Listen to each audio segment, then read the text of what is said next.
Hello, hi, this is Eric Lehman, and welcome to another edition of Morning Has Broken, and I Don't Want to Fix It. Yeah, it's already a great day. Had a tremendous meditation, tremendous connection with just the idea of mission and purpose, and I just feel really motivated and inspired to just share it with you, just to know that, to invite you all in to this developing world. And I'm just very excited about all that's about to unfold, all that already is unfolding, and all that this mission has to hold in the world. So yeah, and I guess one of the things that I was really present to is just a deeper sense of confidence in this mission. Um, just the idea that it's okay to sort of create a new trend in the name of of honoring an inner voice. It's okay to sort of be alone early on in knowing what it is that I get to do. And I guess what's also amazing, I know what's also amazing, is it's okay to accept help along the way and to invite others in to the journey, um, as it's just not as much fun to do this all alone. So I'm just honored that help is in the mix, and that it's turning fun. It's really turning into to what I thought it would be. Like one of the quotes that I've always loved is you'll never work another day of your life if you do what you love. And so I'm living into that, and day after day, it's just great to to kind of play in the sandbox, or to just um, live into purpose. And when that is really in alignment, it doesn't feel like work at all. Um, so one of the other things that I was really present to is that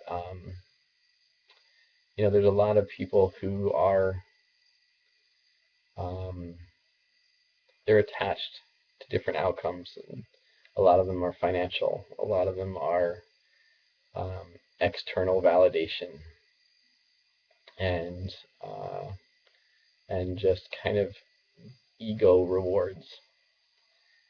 And I feel I feel like in that realm, almost everything, including our salary, becomes a drug and becomes a secondary reinforcement of is what this life could be about. So what I mean by that is I think people are sort of so far removed from just natural bliss, the natural bliss that comes from serving another human being and knowing that you were there at the right place at the right time, offering your heart and your hand in whatever way it worked out to be. Um, and I think people, for some reason, they were taught to trade that in really early on in life, and seek secondary reinforcements, including money, status, cars, houses, all these things. And I was part of that. There's today I had lunch with a friend of mine who I met when I was a pharmaceutical rep, when I had a company car and an expense account, and I almost got in trouble if I didn't spend enough money on the providers that I promoted my products to or with. And and so I bought into that. I wanted to prove that I could do it. I wanted to prove that I could be part of that world. Um, and I did. I was pretty good. And And for a really, really long time, too long for me to want to talk about, in which case I'll just talk about it. Um, for 6 years, I was a pharmaceutical rep, and I was pretty good. And that's I think the problem is that or the challenge is that my goodness for those years got in the way of my greatness, my ability to serve into my purpose. Now, mind you, I don't regret a single day because whatever those days were, they were perfect and they were great training for whatever today was.